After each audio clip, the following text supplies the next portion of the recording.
Welcome to the Week 12 preview show of the Big Gun Keeper League. Let's get right after it. All right, first matchup we're looking at this week is Juan's back at 5-6 versus these Tuscaloosa Vols over here. And by the way, you can forget about Butch Davis or Mike Leach or even Cincinnati's Brian Kelly. The University of Tennessee should look no further than the Tuscaloosa Vols to fill their Saban-induced coaching vacancy. The Vols have won 8 of their last 9 games, clinched a playoff spot, and are currently in position for a first-round bye.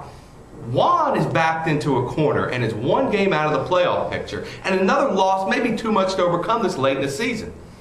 In Big Gun, it's all about the running backs. And although both teams have favorable running back matchups, I like the Vols trio of Tomlinson, Lynch, and Johnson to outperform Juan's threesome of Slayton, White, and a questionable Reggie Bush. Where I do see Juan making up some ground is at the quarterback position. Whether he starts Romo or Castle, I think either outperforms Breeze. The Saints face a stout Packers defense, and I can't foresee Breeze living up to his 51-point Yahoo prediction. This game should be much closer than the 52-point spread, and if Reggie Bush gets significant time, Juan may have a puncher's chance. But I do see the Vols just out-talenting his opponent, moving more towards the bye, and to a record of 9-3. Our guys are going to work like heck to make sure that we win. Well, that's good to know. Study all the film. That's good to know. That's good to know. What matchup you got today, Brad? Well, today we're looking at the Po Boys that are 3-8 versus the 3-8 Isle Flow Boys. When two teams get together with a combined record of 6-16, you may think it's a meaningless matchup. The Big Gun Keeper League doesn't have any meaningless matchups. No, they don't. No way. This is for seeding in the ever-important consolation bracket. It may not seem like much, but it will come time for the 09 draft. But these teams aren't concerned with the 09 draft. The Isle Flow Boys are gaining steam. Late or not, steam is good. These teams aren't packing up yet either. Peyton Manning looks to be at least closer to the MVP season he had a few years ago, and that is good. Darren McFadden is back and is ready to put the Raiders back on the map. But no more coal is around for the steam. Willie Parker put up a less than stellar 15 points, and if Brandon Jacobs plays, Derek Ward will be a non-factor. I am giving the slight edge to the Po Boys. The Po Boys do have Brandon Jacobs, who is now likely to play, and Marion Barber, who is playing well. After all, Jacobs is also playing well of late, and Barber is playing at home with a decent matchup against the 49ers. I don't see this one being a tie, so Donovan McNabb will know how to win at the end. Sorry, Flow Boys, this one will be more than a 1-point loss for you. I like the Po Boys to move to 4-8 and 1 step closer to the first overall pick of 2009. Yeah, that's a good pick. I noticed Brandon Jacobs, you're speaking of him earlier. He's actually 4th overall in carries in the NFL. So you got to expect him to tote the load, and Derek Ward really not to get many carries this week. The Joker from Naperville, Louisiana is a real stud. All right, next matchup we're looking at today is the Kamikaze Dynasty rolling in at 6-5 against those lowly Bourbon Boys at 2-9. It was the best of times and it was the worst of times. And this matchup truly is a tale of two teams as the Dynasty looks to continue their progress in securing a playoff spot. And the Bourbon Boys are 1 week closer to the 2009 draft. In the last 2 weeks, the Dynasty has been on a rampage, averaging over 238 points per game.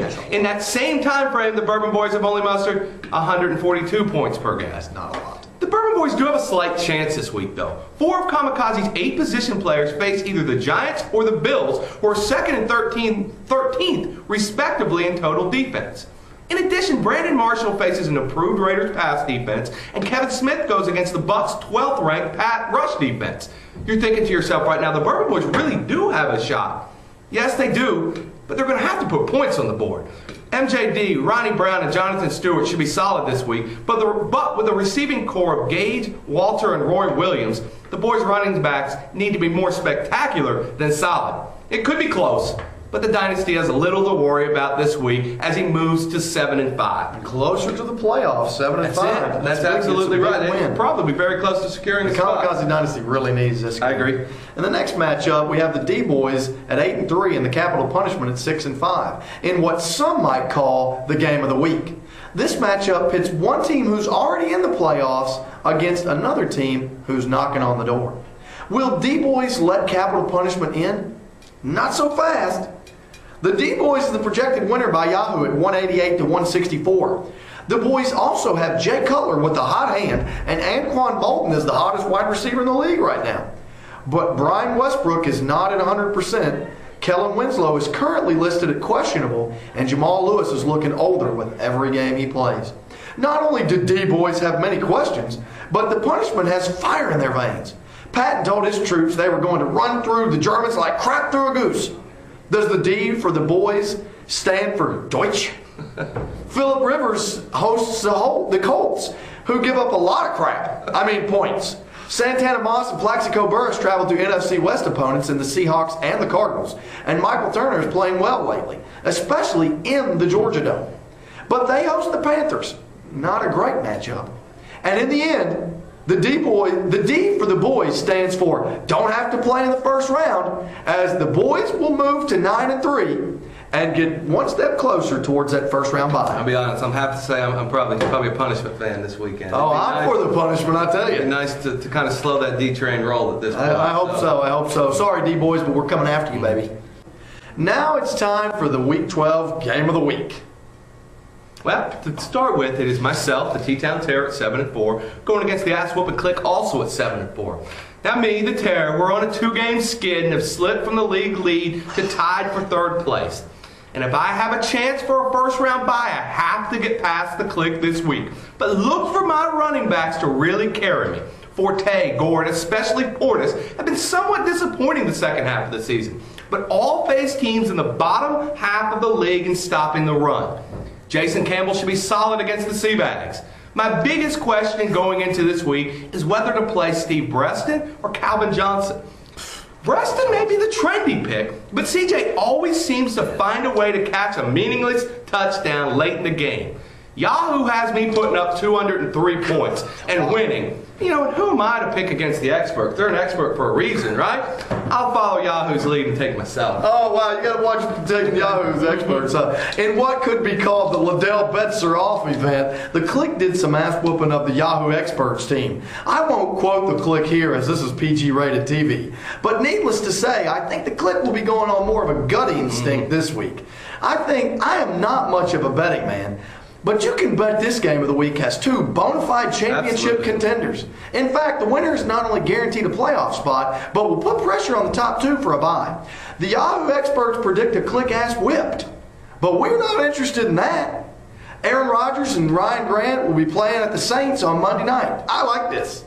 The Saints are the 24th ranked total defense. You always want to finish with this. What more could you ask? The Yahoo experts say, my bad. The Click also has Adrian Peterson, a surging D'Angelo Williams, and Braylon Edwards, who is coming off his best game of the year. But I'm going to say the Click should play Cedric Benson over one of the current starters.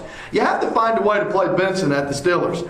This is a great matchup and play that will get you a win. Oh, I'm just kidding. He sucked last night, so don't put him in.